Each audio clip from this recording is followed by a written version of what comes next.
मुंबईवरती कोणाचा डोळा तुम्हाला माहिती आहे? खास करून दोन व्यापाऱ्यांचा. नाही, ते तुमच्या मनातलं मला माहिती आहे, पण ते मी माईकवर नाही बोलू शकत. आजच एक जण येऊन गेला. आज काय योगायोग आहे मला कल्पना नाही. सामनामध्ये दोन बातम्या पाहिल्या.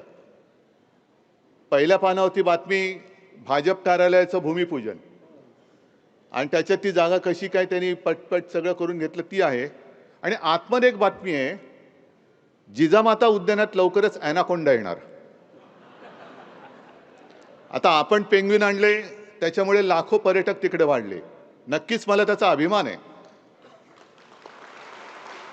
आणि पेंग्विन आणल्यानंतर काही पेंग्विनच्या बुद्धीची आणि उंचीची माणसं आपल्याला टीका करते, ते सोडून द्या. पण ॲनाकोंडा म्हणजे सगळं गिळणारा साप, आणि तो आज येऊन गेला इकडे, भूमिपूजन करून गेला. त्यानं मुंबई गिळायची. बरं, गिळणार ती गिळणार, तुला कशी गिळून देतो बघतो. नाही, तुझं पोट फाडून बाहेर आलं तर नावाचं नाही.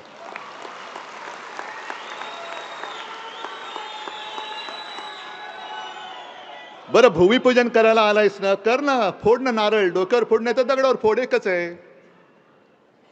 पण ते करताना सुद्धा घराण्याशावरती टीका.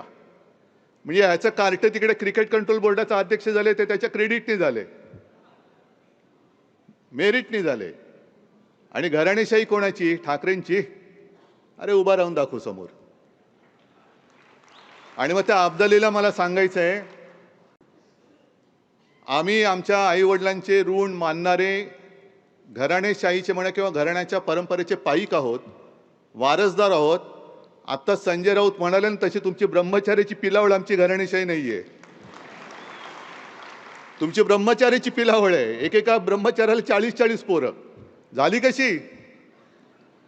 आणि मग ब्रह्मचार्याला जर का 40 पोरं होत असतील तर मला ते तुकाराम महाराजांचा अभंग आठवला.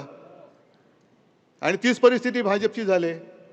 गाढवही गेले आणि ब्रह्मचर्यही गेलं. आता तो अभंग जाऊन, जसं मी दसऱ्याच्या मेळाव्यात तुम्हाला सांगितलं होतं संदर्भ, तसा ह्याचा संदर्भ तुम्ही मुद्दामून शोधा.